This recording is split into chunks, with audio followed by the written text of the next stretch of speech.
আগামী 7 দিন গোটা পশ্চিমবঙ্গে কোথাও কোনো বৃষ্টির সম্ভাবনা নেই, প্রধানত শুষ্ক আবহাওয়া থাকার সম্ভাবনা রয়েছে।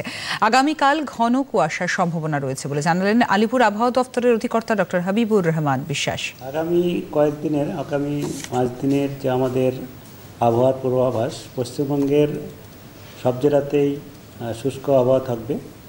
আর আগামী 24 ঘন্টার মধ্যে আগামীকাল সকালে ঘন কুয়াশার সম্ভাবনা রয়েছে কয়েকটা জেলায়, মূলত উত্তর দক্ষিণ 24 পরগনা, কলকাতা, হাওড়া, হুগলি, নদিয়া আর উত্তর পূর্ব এবং পশ্চিম মেদিনীপুরে। আর বাকি জেলাতেও হালকা থেকে মাঝারি কুয়াশা হওয়ার সম্ভাবনা থাকছে।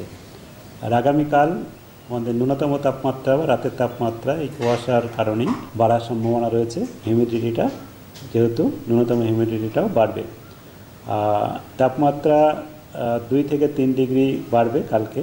তারপরের থেকে আবার তাপমাত্রা কমতে থাকবে। 7 তারিখে কিছুটা কমবে, 8 তারিখে অনেকটাই কমে যাওয়ার সম্ভাবনা থাকবে।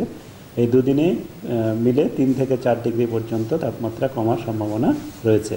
কারণ 9-10-এ মোটামুটি একই, যেটা কমে যাবে সেটা একই রকম থাকার সম্ভাবনা আছে। উত্তরবঙ্গের যে জেলাগুলিতে ঘন কুয়াশা কালকে হওয়ার সম্ভাবনা, সেটা হচ্ছে উত্তর দিনাজপুর, জলপাইগুড়ি আর কুচবিহার। বাকি জেলাতে হালকা থেকে মাঝারি কুয়াশার সম্ভাবনা থাকছে।